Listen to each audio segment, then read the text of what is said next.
નમસ્કાર, ઉજાસ ટીવીમાં હું પંકજ આપનું સ્વાગત કરું છું। આજના તારીખ 25મી જૂન અને ગુરુવારના અમેરિકાના મુખ્ય સમાચારમાં જોઈએ તો અમેરિકામાં ટ્રમ્પની આડોડાઈથી સામાન્ય મધ્યમ વર્ગના લોકોના સપનાઓ રોળાઈ રહ્યા છે।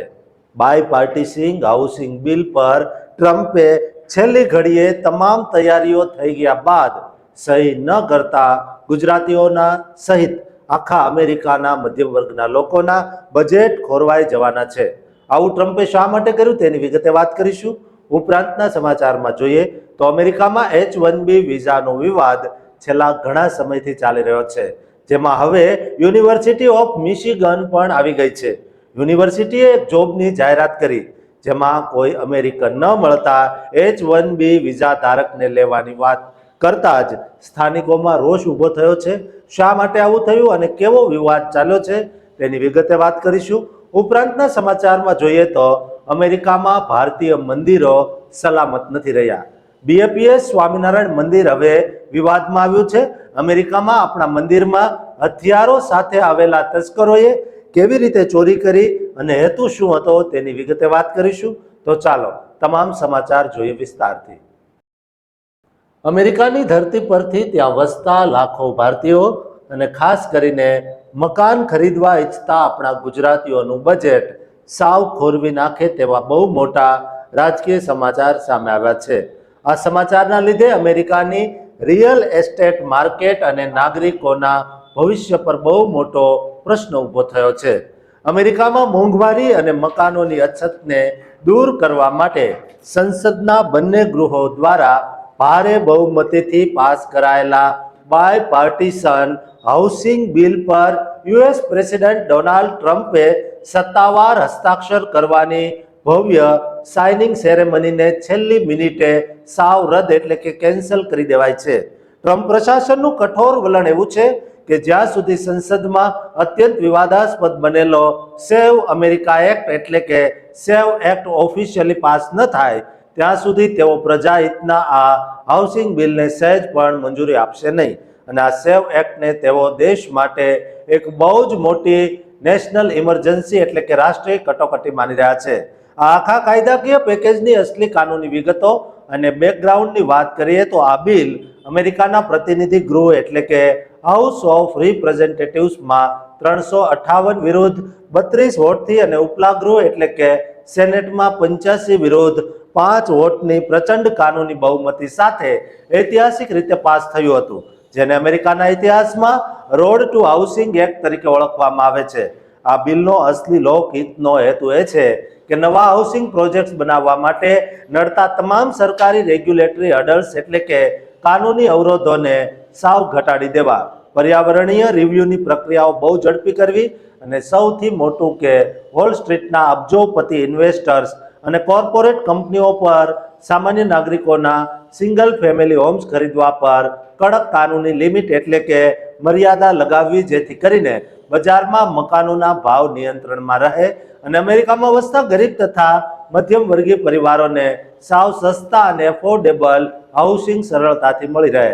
પરંતુ આ આખી સત્તાવાર કોન્ફરન્સ રોકીને રાષ્ટ્રપતિ ડોનાલ્ડ ટ્રમ્પે પોતાના સત્તાવાર social media platform truth social પર એક સનસનાટીભર્યો આદેશ પોસ્ટ કરતા લખ્યું છે, today's housing news conference and signing is hereby cancelled until such time as we pass the desperately needed Save America Act, which I consider to be a national emergency। એટલે કે આજની housing news conference અને bill સાઇનિંગનો programme જ્યાં સુધી અત્યંત જરૂરી સેવ America act pass ન થાય ત્યાં સુધી કાયમ માટે રદ કરવામાં આવે છે, જેને હું દેશની રાષ્ટ્રીય કટોકટી માનું છું। તમને જણાવી દઈએ કે ટ્રમ્પનો આ સેવ અમેરિકા એક્ટ મુખ્યત્વે અમેરિકાની ચૂંટણી સુરક્ષા, વોટર આઈડી કાર્ડની કડક તપાસ અને મતદાન કરતી વખતે ગ્રાહકો કે નાગરિકો પાસે અસલી અમેરિકન સિટીઝનશીપ એટલે કે નાગરિકત્વના પાકા કાનૂની પુરાવાઓ માગવા પર સંપૂર્ણ ફોકસ કરે છે, જેને ટ્રમ્પ ઇલેક્શન ઇન્ટેગ્રિટી એટલે કે ચૂંટણીની પવિત્રતા માટે અનિવાર્ય માને છે। વાસ્તવિક વેરીફાઈડ ફેક્ટ્સ અનુસાર અત્યારે અમેરિકામાં મિલિયન્સ એટલે કે લાખો મકાનોની ભયાનક શોર્ટેજ ચાલી રહી છે અને વધતી કિંમતો તથા હાઈ મોર્ગેજ રેટ્સ એટલે કે હોમ લોનના ઊંચા વ્યાજ દરોના લીધે આપણા ભારતીય પ્રવાસીઓ અને સ્થાનિક વોટર્સ અત્યંત પરેશાન છે.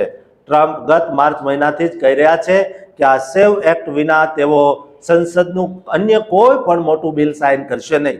ટ્રમ્પના આ આકરા નિર્ણયથી અમેરિકાની હાઉસિંગ ક્રાઇસિસ એટલે કે મકાનોની મોટી કટોકટીનું કાનૂની સમાધાન હવે બહુ લાંબા સમય માટે વિલંબિત થઈ શકે છે, જે અમેરિકન રાજકારણના ભયાનક પોલરાઇઝેશન એટલે કે રાજકીય ભાગલાને સ્પષ્ટ રીતે દર્શાવે છે. દોસ્તો, આપણા ગુજરાતીઓ મોટી સંખ્યામાં અમેરિકામાં વસે છે, તેમને આ બિલથી ઘણો મોટો ફટકો પડી શકે તેમ છે. દોસ્તો, તમામ ગુજરાતીઓને વિડીયો શેર કરજો, જેથી ફરીવાર તેઓ મત આપતી વખતે યોગ્ય નિર્ણય લઈ શકે.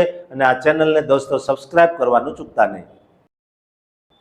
અમેરિકાના મિશિગન રાજ્યમાંથી ત્યાં વસતા લાખો ભારતીયો અને ખાસ કરીને આપણા ગુરબા હોશિયાર ગુજરાતીઓનું એન્જિનિયરોનું ભવિષ્ય જોખમમાં મૂકે તેવા બહુ જ મોટા સમાચાર સામે આવ્યા છે, જેણે ટ્રમ્પ સરકારના કઠોર શાસનની વચ્ચે અમેરિકન જોબ માર્કેટ અને વિદેશી વર્કર્સના અસ્તિત્વ પર દોસ્તો બહુ જ મોટો પ્રશ્ન ઊભો કર્યો છે. અમેરિકાની અતિ પ્રખ્યાત અને ટેક્સ પેયર્સના સરકારી ફંડિંગથી ચાલતી યુનિવર્સિટી ઓફ મિશિગનની તાજેતરની H-1B વિઝા જોબ પોસ્ટિંગની નોટિસના લીધે અમેરિકાની ટેક ઇન્ડસ્ટ્રીમાં બહુ જ મોટો આર્થિક હોબાળો અને વિરોધ ફાટી નીકળ્યો છે.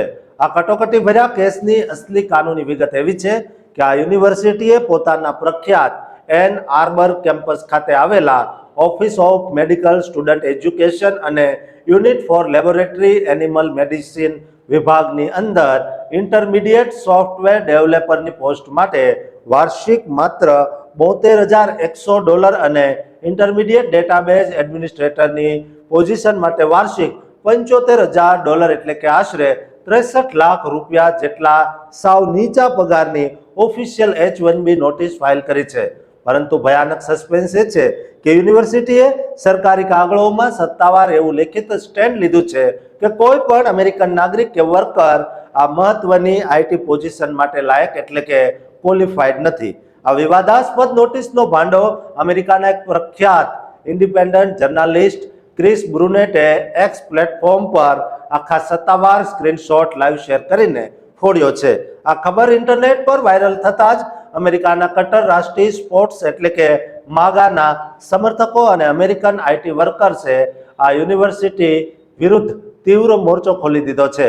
તેમનો આક્રોશ એ વાત પર છે કે જ્યારે અત્યારે અમેરિકાની અંદર ગૂગલ અને મેટા જેવી મોટી ટેક કંપનીઓમાં લાખો લોકોની છટણી એટલે કે લે ઓફ ચાલી રહ્યા છે અને ભયાનક કોમ્પિટિશન છે, ત્યારે ટેક્સ પેયર્સના જાહેર પૈસાથી ચાલતી સરકારી સંસ્થાઓએ વિદેશીઓને હાયર કરવાને બદલે પહેલા અમેરિકનોને નોકરીમાં અસલી પ્રાયોરિટી આપવી જોઈએ.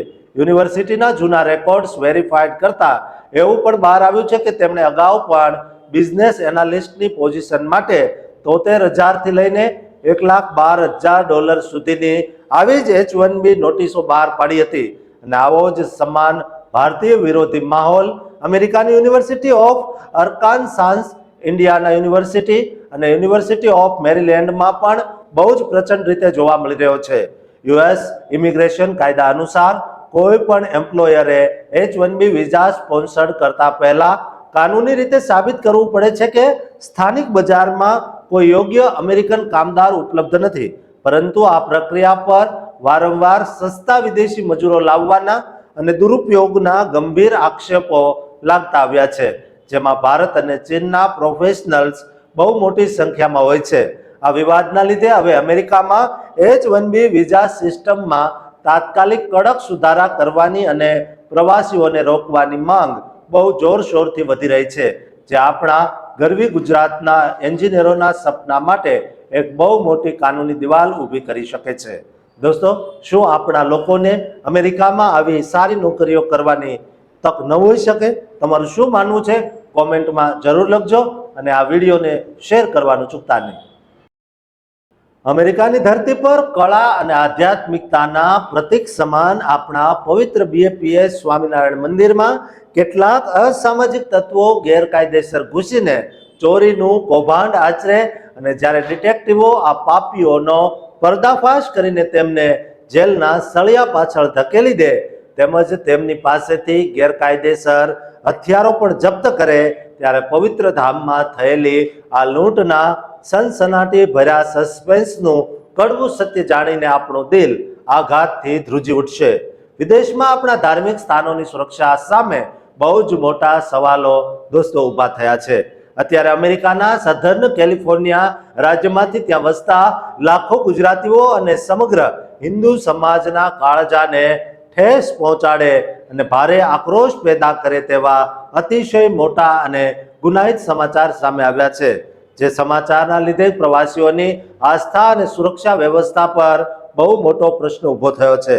સધર્ન કેલિફોર્નિયાના ચિનો હિલ્સ વિસ્તારમાં આવેલા અતિ પ્રખ્યાત અને ભવ્ય લેન્ડમાર્ક તથા આસ્થાના પ્રતીક સમાન BAPS શ્રી સ્વામિનારાયણ મંદિરમાં થયેલી મોટી ચોરીના કેસમાં કાયદાના રક્ષકો દ્વારા બે શંકાસ્પદ અમેરિકન પુરુષોની સત્તાવાર ધરપકડ કરવામાં આવી છે.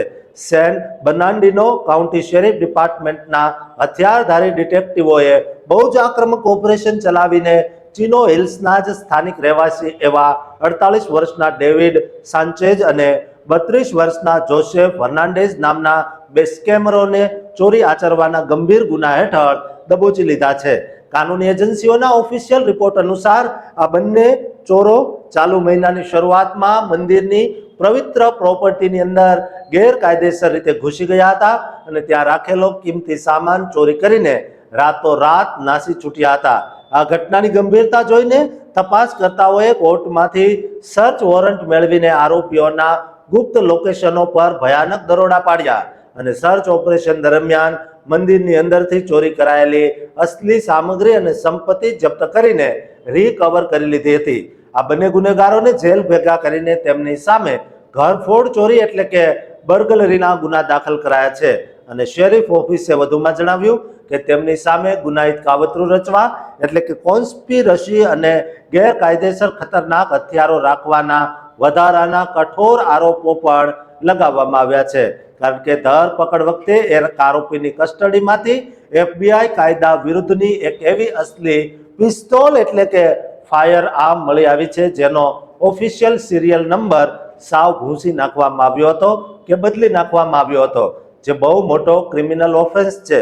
જોકે ઇન્વેસ્ટિગેટર્સ હજુ સુધી સુરક્ષાના કારણોસર ચોરી થયેલી સામગ્રીની અસલી યાદી કે તેની બજાર કિંમત મીડિયા સમક્ષ જાહેર કરી નથી.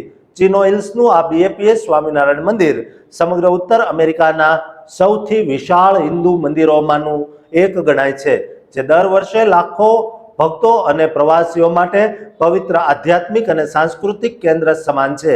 આ કમનસીબ ઘટના બાદ પ્રવાસીઓમાં જૂનો ભય પાછો તાજો થયો છે, કારણ કે ગત વર્ષ 2025માં પણ આ પવિત્ર મંદિર પર કેટલાક અસામાજિક તત્વો દ્વારા ભારત વિરોધી અને હિન્દુ વિરોધી કાળા ગ્રાફિટી ચિત્રો દોરીને તોડફોડ કરવામાં આવી હતી, જેને સરકારે સત્તાવાર હેટ ક્રાઇમ એટલે કે નફરત ભર્યા ગુના તરીકે નોંધી દેશભરમાં તેની સખત નિંદા કરી હતી.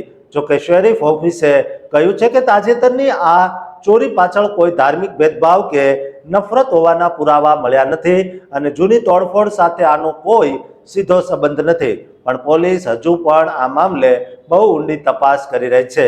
દોસ્તો, આપણા મંદિરો પર થતી આવી ચોરીઓ અને હુમલાઓ અંગે તમારું શું માનવું છે તે કોમેન્ટમાં જરૂર લખજો અને આવો વિરોધીઓને તાબડતોબ પ્રચંડ જવાબ મળે તેવું કંઈક આયોજન શું કરી શકાય તે પણ લખજો અને આ ચેનલને સબસ્ક્રાઇબ કરવાનું ચૂકતા નહીં.